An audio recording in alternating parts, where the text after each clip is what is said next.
Assalamualaikum everyone. How are you all? I hope every one of you is fine.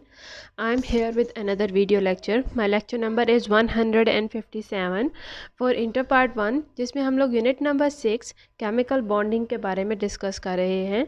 And in chemical bonding we are discussing about the different properties, the different things related to chemical bonding. जैसे कि हम लोग बात कर रहे हैं ionisation energy की, electron affinity की और इलेक्ट्रॉन नेगेटिविटी की. आयनाइजेशन एनर्जी के बारे में डिस्कस करते हुए मैंने आपको बताया था कि जब हम लोग किसी भी एटम को, एक न्यूट्रल स्पीशी को, उसके अंदर से जब आयन को उसके अंदर से इलेक्ट्रॉन को बाहर निकालते हैं तो उस वक्त कितनी एनर्जी चाहिए होती है, that is called as the ionisation energy. यानी कि एक कैट आयन बनाने के लिए एक न्यूट्रल एटम से या फिर एक ऑलरेडी कैट आयन से दोबारा उसके अंदर से इलेक्ट्रॉन को बाहर निकालना, तो क्या जो एनर्जी चाहिए होती है that is called as ionisation energy.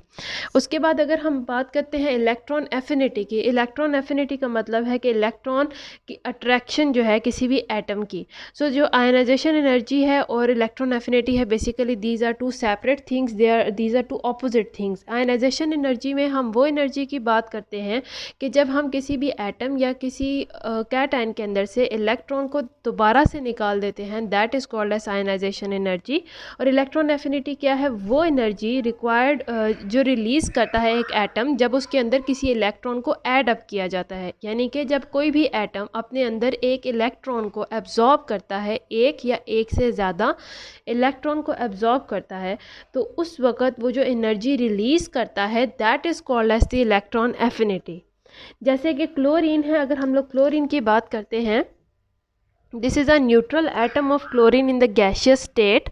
हम लोग यहाँ पे जब भी बात करते हैं आयनाइजेशन एनर्जी की और इलेक्ट्रॉन एफिनिटी की, तो हम लोग यहाँ पे गैशियस स्टेट की ही बात करेंगे. रीज़न मैं आप लोगों को लास्ट अपने प्रीवियस लेक्चर्स में भी बता चुकी हूँ. गैशियस स्टेट की इसलिए बात की जाती है बिकॉज यहाँ पे अगर हम बात करते हैं सॉलिड या फिर लिक्विड स्टेट की, तो सॉलिड और लिक्विड स्टेट में एटम्स एक दूसरे के इतने करीब होते हैं कि जब हम लोग इफेक्ट स्टडी करते हैं इलेक्ट्रॉन को एब्जॉर्ब करने का या फिर इलेक्ट्रॉन को निकालने का, तो उससे ना सिर्फ उस पर्टिकुलर एटम बल्कि जो सराउंडिंग एटम्स हैं वो भी उसके अंदर उसको ऊपर अफेक्ट करते हैं, उसके अंदर पार्टिसिपेट कर लेते हैं.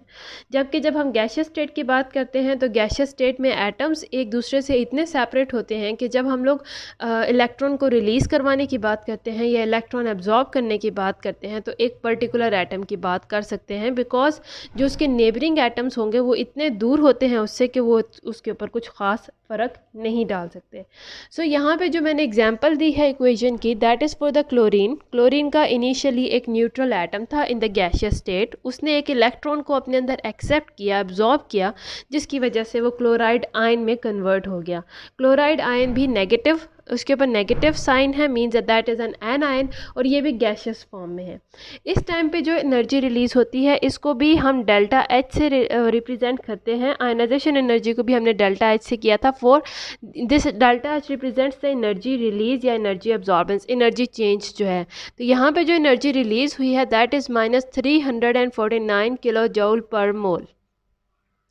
तो 349 एनर्जी है, इतने किलो जूल पर मोल ऑफ एनर्जी जो है वो रिक्वायर्ड होगी for the chlorine atom to absorb the electron. और रिक्वायर्ड नहीं होगी बल्कि रिलीज़ होगी. ये क्लोरीन का एटम इतनी एनर्जी को रिलीज़ करेगा ताकि इलेक्ट्रॉन इसके अंदर एब्जॉर्ब हो सके.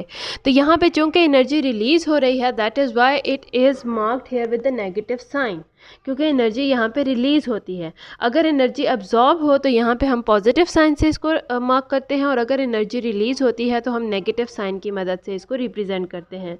इलेक्ट्रॉन एफिनिटी की अगर हम बात करते हैं तो इलेक्ट्रॉन एफिनिटी में क्या है, क्योंकि एक न्यूट्रल एटम के अंदर एक इलेक्ट्रॉन एब्जॉर्ब हो रहा है, तो इसका मतलब अगर हम एक एटम का स्ट्रक्चर देखें तो ये आउटर मोस्ट उसकी शेल है और ये अंदर न्यूक्लियस है.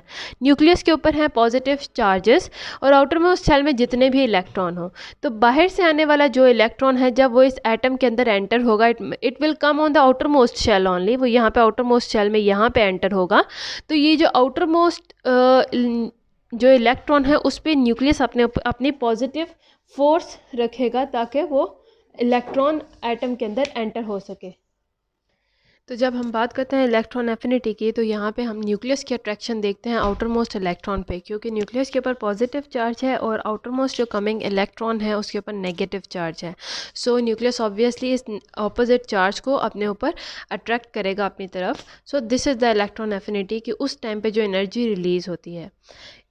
इसके बाद हम लोग स्टडी करते हैं कि वो कौन कौन से डिफरेंट फैक्टर्स हैं जो कि अफेक्ट करते हैं इलेक्ट्रॉन एफिनिटी पे। So the factors that affect the electron affinity, they are same as that of the ionization energy, जिसमें आ जाता है एटॉमिक रेडियस, यानी कि रेडियस कितना होगा किसी भी एक एटम का। जितना ज़्यादा रेडियस होगा, अगर आपके पास 2 एग्जांपल हैं, this is first type of example जिसमें एटॉमिक रेडियस बहुत कम है, and this is the second type of example जिसमें एटॉमिक रेडियस ज़्यादा है। So what do you think कि यहाँ पे जब एक इलेक्ट्रॉन आएगा बाहर की तरफ, जब वो एंटर होना चाहता है, और एक इलेक्ट्रॉन इस एटम के पास है जब वो एंटर होना चाहता है, तो वो एटम जिसका एटॉमिक रेडियस कम होगा, ऑब्वियसली उसकी न्यूक्लियस का जो न्यूक्लियस है उसका डिस्टेंस इस इलेक्ट्रॉन से कम होगा, जिसकी वजह से उसकी फोर्स ऑफ अट्रैक्शन इलेक्ट्रॉन के ऊपर बहुत ज़्यादा होगी। In the second case, when the atomic radius is much more, the distance between the nucleus and the outer most electron it will be much more, जिसकी वजह से जो फोर्स ऑफ अट्रैक्शन है between the nucleus and the electron it will be very less. So इसका मतलब ये हुआ कि जितना ज़्यादा एटॉमिक रेडियस होगा उतनी ही इलेक्ट्रॉन एफिनिटी कम होगी। उसके अलावा जो सेकंड फैक्टर है that affects is the nuclear charge, यानी कि ये न्यूक्लियर चार्ज इसके ऊपर कितना होगा, how much number of protons are present inside the nucleus. The more the number of protons, उतना ही ज़्यादा न्यूक्लियस की पावर ऑफ अट्रैक्शन होगी, क्योंकि प्रोटॉन नंबर ज़्यादा होने से न्यूक्लियस के ऊपर पॉजिटिव चार्ज ज़्यादा होगा, और पॉजिटिव चार्ज ज़्यादा होने से उसकी force of attraction towards this electron वो भी ज़्यादा हो जाएगी। सो जितना ज़्यादा न्यूक्लियर चार्ज होगा उतनी ही ज़्यादा फोर्स ऑफ अट्रैक्शन जो है वो होगी, और इलेक्ट्रॉन एफिनिटी उसी हिसाब से चेंज होगी।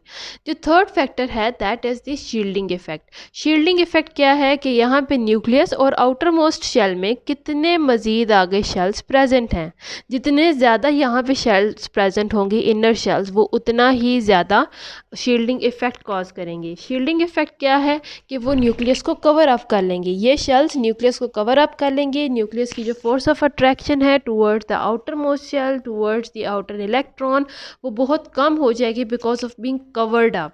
तो इसका मतलब ये है कि जितना ज़्यादा शील्डिंग इफेक्ट होगा उतनी ही इलेक्ट्रॉन एफिनिटी कम होगी, और जितना कम शील्डिंग इफेक्ट होगा उतनी ही इलेक्ट्रॉन एफिनिटी ज़्यादा होती है।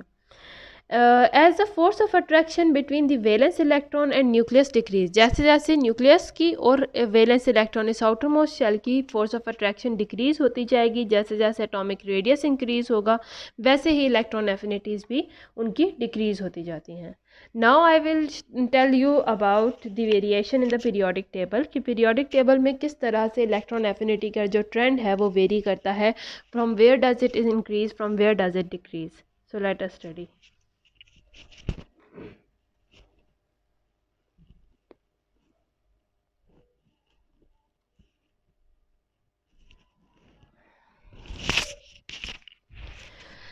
हम लोग अगर बात करते हैं period in a periodic table, so first of all in a periodic table हम लोग 2 तरीक़ों से डिस्कस करते हैं, within a period and within a group.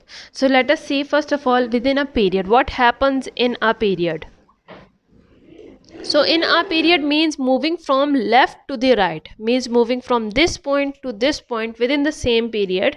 अगर हम लोग यहाँ पे बात करते हैं तो atomic radius it decreases with the increase in nuclear charge, कि जैसे जैसे हम लेफ़्ट से राइट पे जाएंगे तो atomic radius decrease होता चला जाता है। atomic radius decrease होने की यहाँ पे वजह क्या होती है, जो मैं पहले भी एक्सप्लेन कर चुकी हूँ, कि जैसे जैसे हम लेफ़्ट से राइट पे जाएंगे तो number of electrons are increasing but number of shells are not increasing, और जैसे जैसे नंबर ऑफ़ इलेक्ट्रॉन्स यहाँ पे इंक्रीज़ होंगे और नंबर ऑफ़ शेल सेम रहेगी, उसी शेल में इंक्रीज़ हो रहे हैं, तो वैसे ही न्यूक्लियस के अंदर जो न्यूक्लियर चार्ज है वो भी इंक्रीज़ होता जाएगा।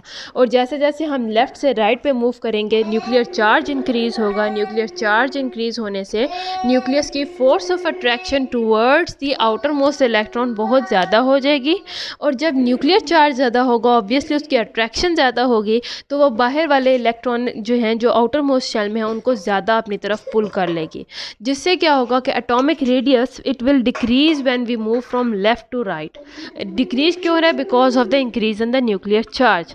दस जैसे जैसे एटॉमिक रेडियस डिक्रीज होगा, हम जब लेफ़्ट से राइट पे मूव कर रहे हैं, तो जितना न्यूक्लियस के साथ आउटर मोस्ट शेल जो है उसके करीब होगी, उतना ही इलेक्ट्रॉन एफिनिटी इंक्रीज होती जाती है। बिकॉज जब न्यूक्लियस इस एटम की रेडियस डिक्रीज होगा, न्यूक्लियस इस आउटर मोस्ट शेल के ज़्यादा करीब होगी, जो भी बाहर से आने वाला इलेक्ट्रॉन होगा न्यूक्लियस इजीली उसको अपनी तरफ अट्रैक्ट करेगा, और इस वजह से उसकी जो इलेक्ट्रॉन एफिनिटी है, इलेक्ट्रॉन को अपनी तरफ अट्रैक्शन जो है वो इंक्रीज हो जाएगी। दैट इज़ वाई जो अल्कली मेटल्स यानी कि those are present over here in the group number 1, जो कि एक्सट्रीम लेफ्ट पे प्रेजेंट हैं, they have the lowest electron affinity, because यहाँ पे इनके आउटर मोस्ट शेल में जस्ट 1 इलेक्ट्रॉन है, इनका न्यूक्लियर चार्ज जस्ट 1 है, जिसकी वजह से यहाँ पे फोर्स ऑफ अट्रैक्शन इतनी स्ट्रॉन्ग नहीं है as compare to those of the group number 7, जिसके अंदर न्यूक्लियस के अंदर ही 7 प्रोटॉन्स हैं, यानी कि उसका चार्ज बहुत ज़्यादा है, जिसकी वजह से जो आउटर मोस्ट शेल है वो न्यूक्लियस के काफ़ी करीब होती है, और उसकी इलेक्ट्रॉन एफिनिटी भी बहुत हाई होगी, क्योंकि यहाँ पे न्यूक्लियर चार्ज बहुत ज़्यादा है, यहाँ पे एटॉमिक रेडियस बहुत कम है, तो बाहर से जो भी इलेक्ट्रॉन आएगा वो स्ट्रांगली अट्रैक्ट हो जाएगा इस एटम की तरफ।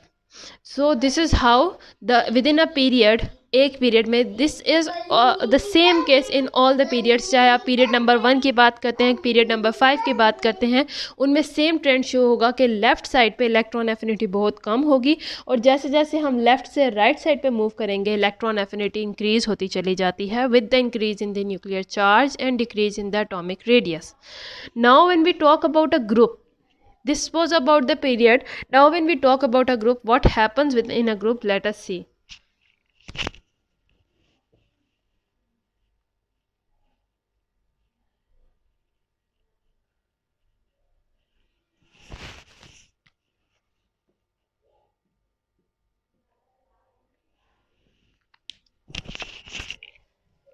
So what happens in the group means when we talk from top to the bottom, जब ऊपर से नीचे की तरफ देखते हैं, सो जैसे जैसे हम ऊपर से नीचे की तरफ आएंगे, with the increase in the number of electrons there is increase in the number of the shells. जैसे जैसे हम टॉप से बॉटम की तरफ आते जाएंगे, शेल्स का नंबर इंक्रीज होता जाएगा। This was absent in the period, यानी कि एक पीरियड में लेफ्ट से राइट पे मूव करते हुए शेल का नंबर सेम रहता था, पर यहाँ पे with in the same group top number का जो एलिमेंट होगा उसके अंदर शेल्स कम होंगी, और जो बॉटम के एलिमेंट्स होंगे उनके अंदर शेल्स ज़्यादा होंगी।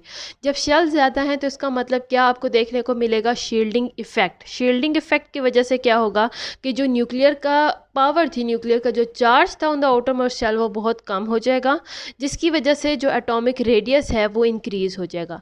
एटॉमिक रेडियस इंक्रीज़ होने से क्या होगा कि आउटर मोस्ट शेल जो है वो न्यूक्लियस से काफ़ी दूर हो जाएगी, जिसकी वजह से न्यूक्लियस का जो चार्ज था, जो उसका पावर थी, जो उसकी अट्रैक्शन थी on the outer most shell electrons, वो बहुत हद तक कम हो जाती है।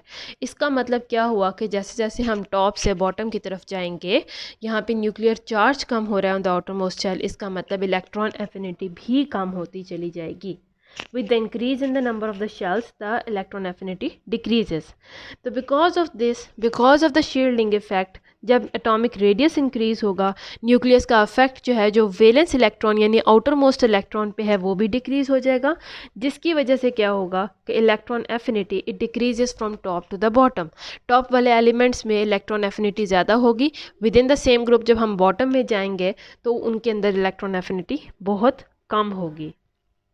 However, there are some exceptions जिसमें फ्लोरीन है, it has electron affinity less than that of chlorine. Fluorine की इलेक्ट्रॉन एफिनिटी क्लोरीन से बहुत कम होती है, क्योंकि फ्लोरीन का साइज़ बहुत स्मॉल होता है, उसके अंदर ऑलरेडी 7 इलेक्ट्रॉन्स प्रेजेंट होते हैं, एंड उन 7 इलेक्ट्रॉन्स ने बहुत थिक क्लाउड बना लिया होता है उस न्यूक्लियस के इर्द गिर्द, जिसकी वजह से न्यूक्लियस जो है वो आने वाले इलेक्ट्रॉन को, जो बाहर से इलेक्ट्रॉन आ रहा है, उसको अपनी तरफ इतना स्ट्रांगली अट्रैक्ट नहीं कर सकेगा।